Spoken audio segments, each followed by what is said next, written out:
Alright guys, this time we're going to be working on the Kwikset doorknob. It's where the original KW1 keyway came from. Like I said, the Defiant and the Gatehouse that I mentioned earlier are more knockoffs of this keyway, but it comes apart a little bit more complex. I'm going to show you how to take apart that right now.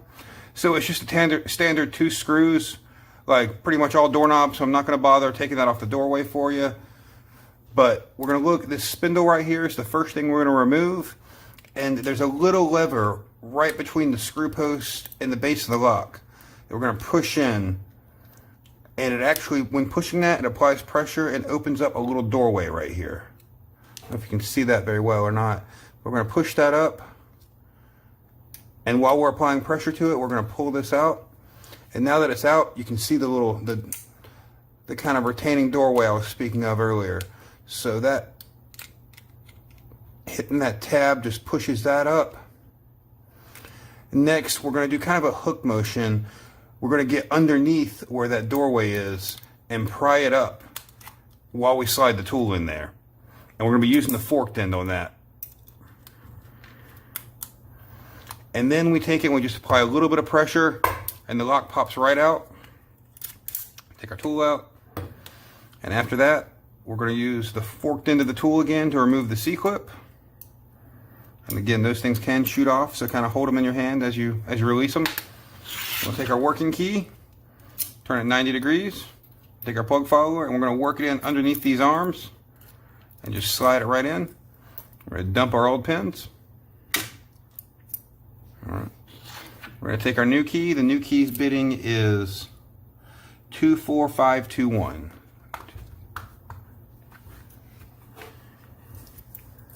So we're going to do 2, 4, 5,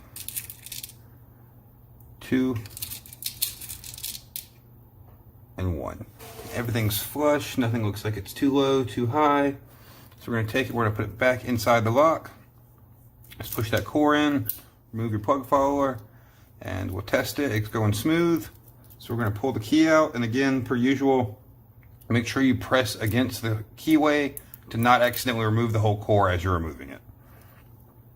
We're going to put our C-clip back in there.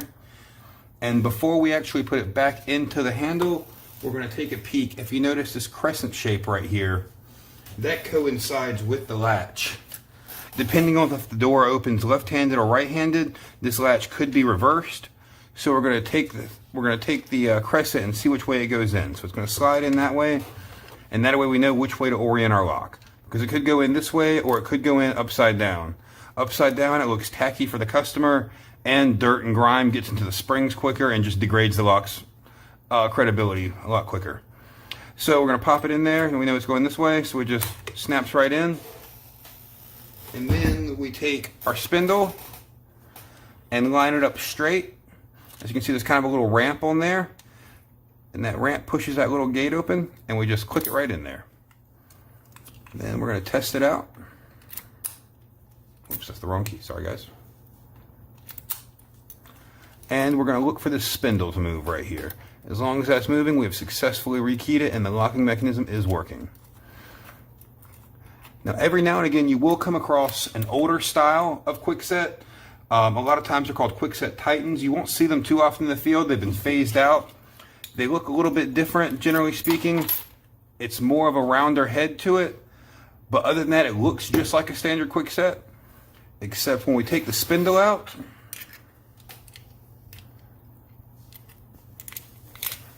and orient our removal tool in there to pop it out, nothing. It doesn't want to come out. So if it's ever stuck like that, it's probably this older style. What you do with that is you take the existing key after removing the spindle and turn it 180 degrees, and the whole core pops right out. There's a little retaining wafer right there that pops up and down. When it's 180 degrees, it goes in flush to slide it, and the other time, it protrudes out. Other than that, we just remove the C-clip and rekey it per usual, and then just turn it 180 degrees again to slide it in. Turn the key back to the lock position, remove it, and when we put the spindle back in, it stops the lock from turning 180 degrees. Will only turn 90, so we can't accidentally pull that core out or anything. Like I said, these have been discontinued Hopefully you won't run into them very often, but if you do try to pop the cylinder out and it's not coming out, this is probably what's going on with it. Next up, we're going to talk about Kwikset levers. So yeah, just give me just a second, we'll get started on those.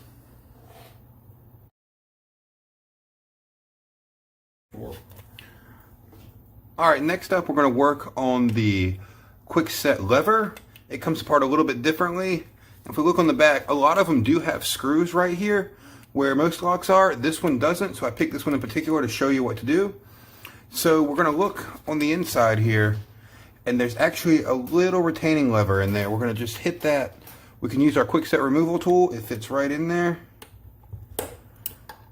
And we just pull that right off.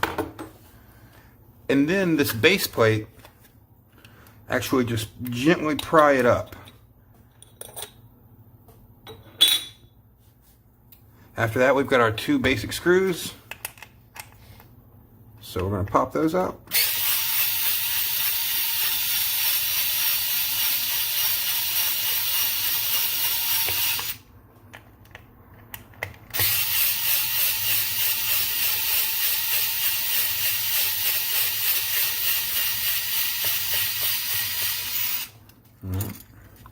Pull that off for now, and then we'll get it from the other side.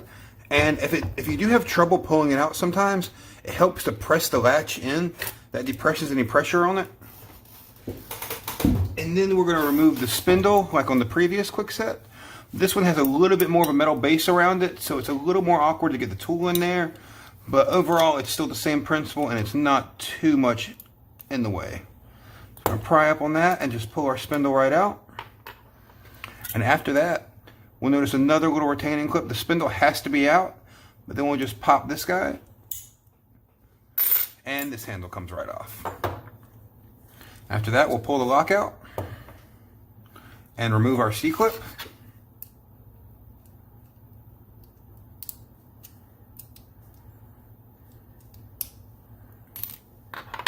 We'll take our working key, turn it 90 degrees, and take our plug follower and just run it right through there.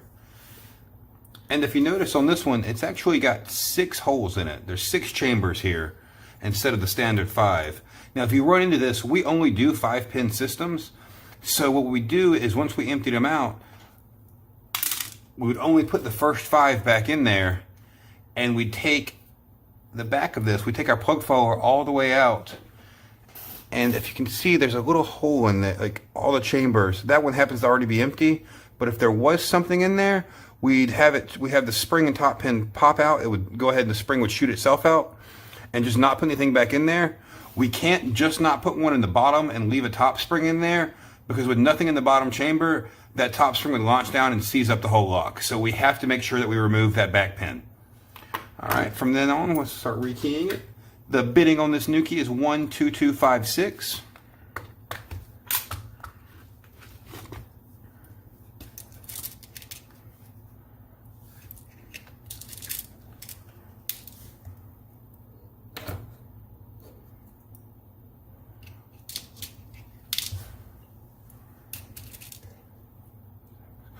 All right, everything is flush right there. Nothing's too low, nothing's too high. So we're going to slide it back in there and give it a test. Lock turns smoothly. Let's get the old key out of the way. So we're going to put our C-clip back on there. We're going to take our lock, we're going to drop it back in there. And the lever just clicks into place. After that, we're going to put our tailpiece back in. Now some of these tailpieces are a little bit rounder than the knobs, so you tend to have to actually open up the bottom to get them in there a little bit better. But it'll just slide right in there. Alrighty. We'll give it a test, make sure that spindle turns. Alrighty, we are good to go. Then we're going to put it back in the doorway. So we're going to slide it back in the crescent. And again, if it doesn't want to go in there very well, same as removing it, just push that lever in, it relieves a little bit of the tension for you. We're going to throw the thumb turn back on.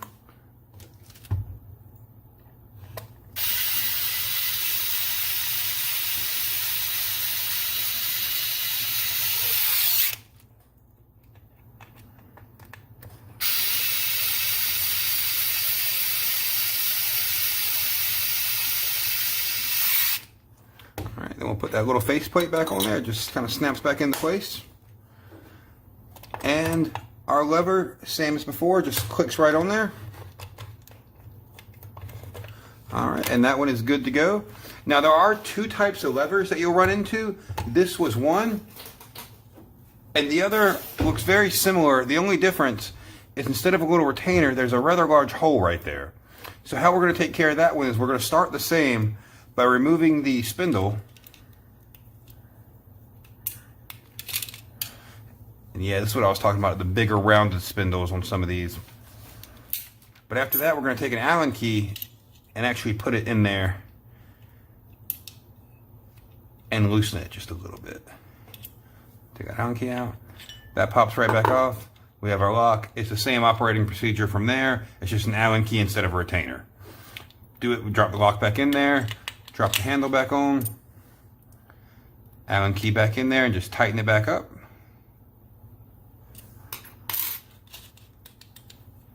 All right, and then we're going to take our spindle. And this one you definitely have to depress to be able to get that whole spindle in there.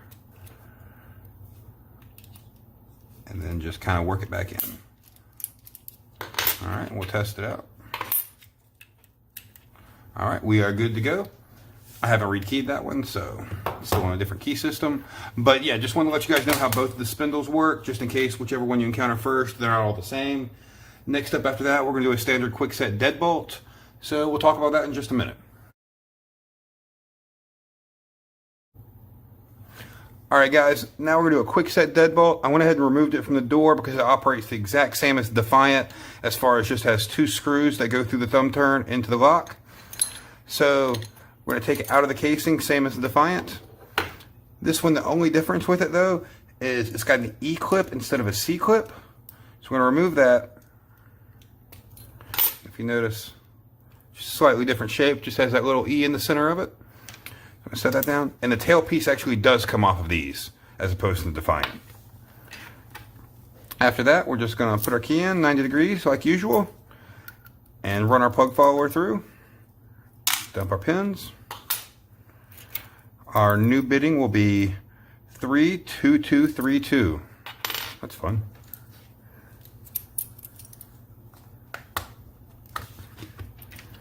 So, 3, 2, 2,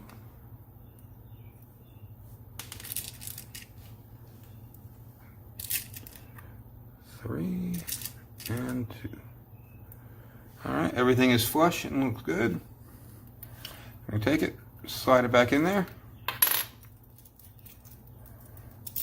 remove the key, and then we're gonna put our tailpiece back in there. And the tailpiece actually has a little slit right there, and that's where the center of that E-clip goes. So we're just gonna put it forward and slide that clip back on there.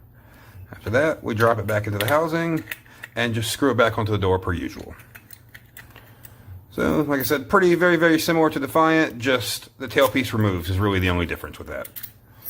Other than that, that's how you rekey a Kwikset deadbolt. And next up, we're going to work on Kwikset smart locks.